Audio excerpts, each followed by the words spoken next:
रुक्मिणी जी का एक पुत्र हुआ।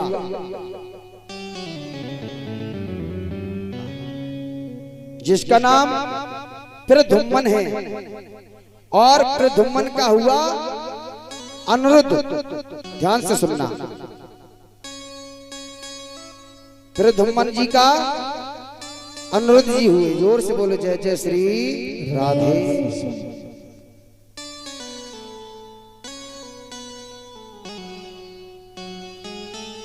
श्री सुखदेव जी कहते हैं कि हे राजन परीक्षित, अनिरुद्ध का विवाह कैसे हुआ? तो बता रहे हैं कि देखो, एक बाणासुर की पुत्री थी और वो बाणासुर की पुत्री अनिरुद्ध को ही चाहती थी। हाँ, अनिरुद्ध के साथ में विवाह करना चाहती थी।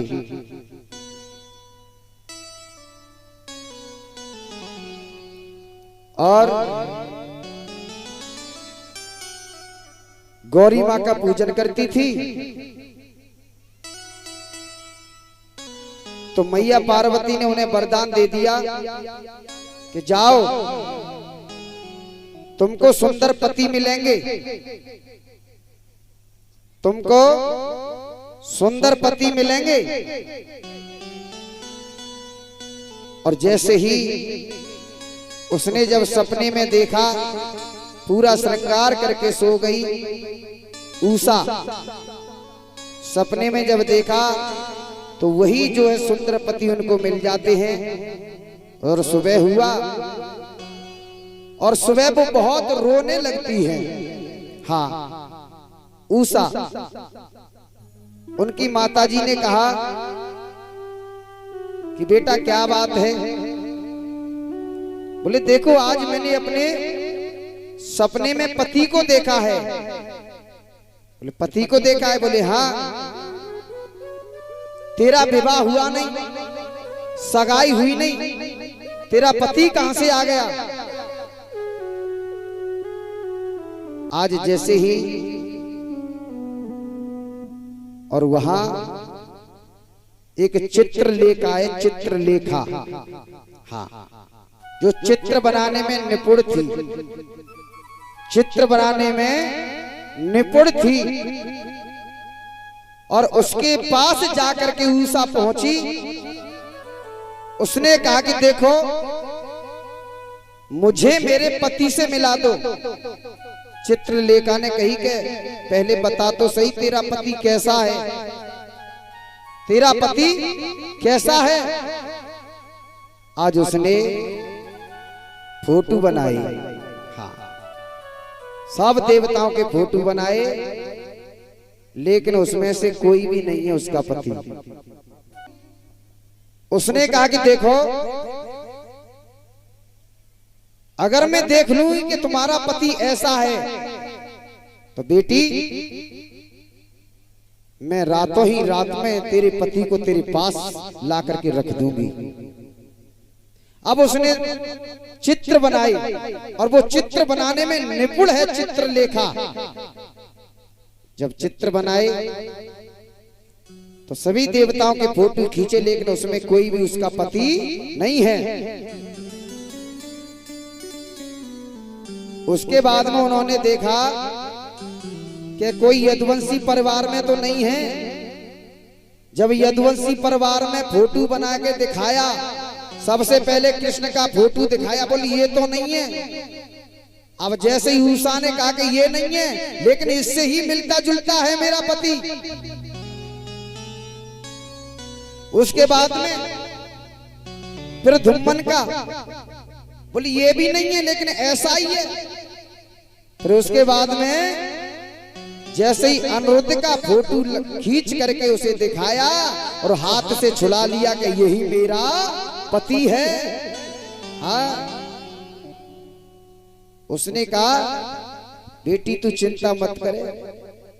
हाँ, और जैसे ही वो चित्र लेकर गई, हाँ, बैरागिनी बन के गई। फिर जो है उसने एक चिड़िया का रूप बनाया और रातों ही रातों में और अनिरुद्ध जी को सोते हुए उठा करके उषा के महल में ला करके सुला दिया। अब जैसे उषा ने देखा, तान दुपट्टा सो रहे थे अनिरुद्ध जी, जैसे दुपट्टा को खींच करके देखा, अब अनिरुद्ध जी सोच रहे हैं कि मैं कहां आ गया है? मैं कहां आ गया? उसने कहा कि कहीं नहीं, तुम मेरे पति हो, मैं तुम्हारी पत्नी हूं। अनिरुद्ध जी ने कहा कि ये कैसे हो सकता है, ये कैसे हो सकता है? बोले देखो, आपको मेरा पति बनना पड़ेगा। अब अनिरुद्ध जी सोच रहे हैं कि चलो कोई बात नहीं, 5-6 महीना के लिए हम कुछ शर्त रख देते हैं और 5-6 महीने में हमारे बाबा हमको ढूंढ लेंगे। हाँ, बाबा कौन है उनके?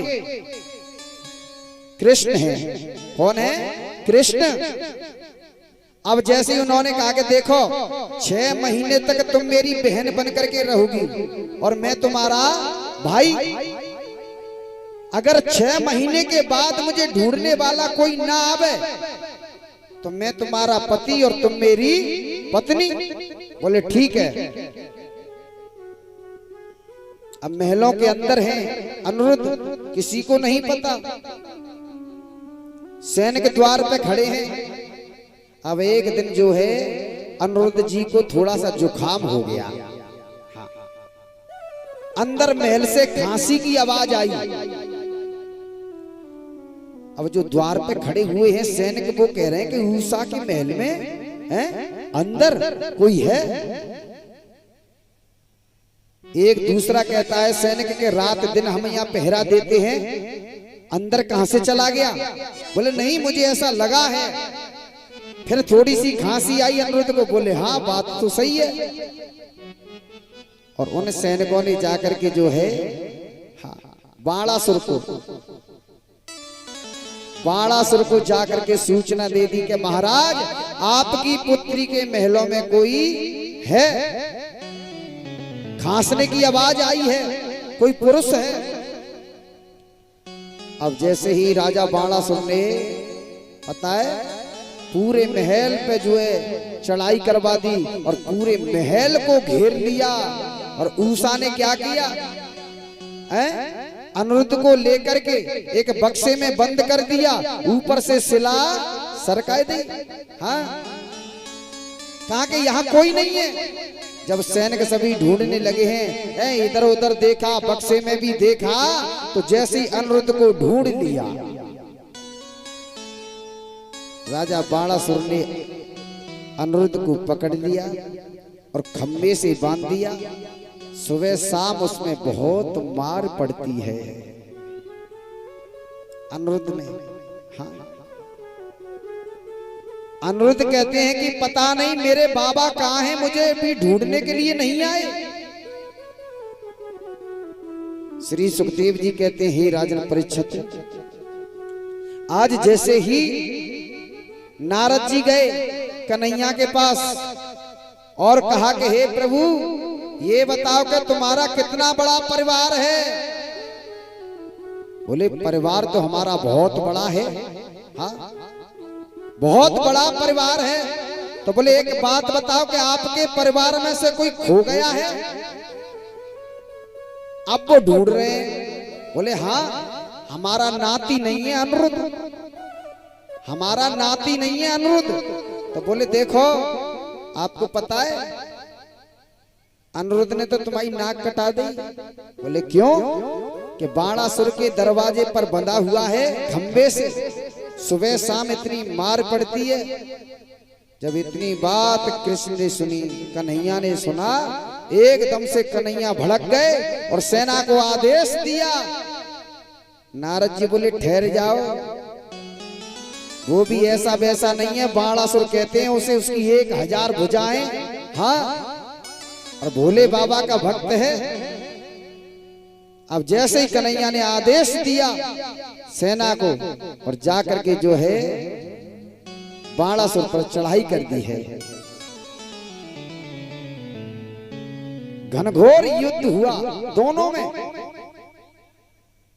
उसके बाद जब बाणासुर को पराजित कर दिया तो उसने भोले बाबा का जो है ध्यान किया और भोले बाबा भी आ गए।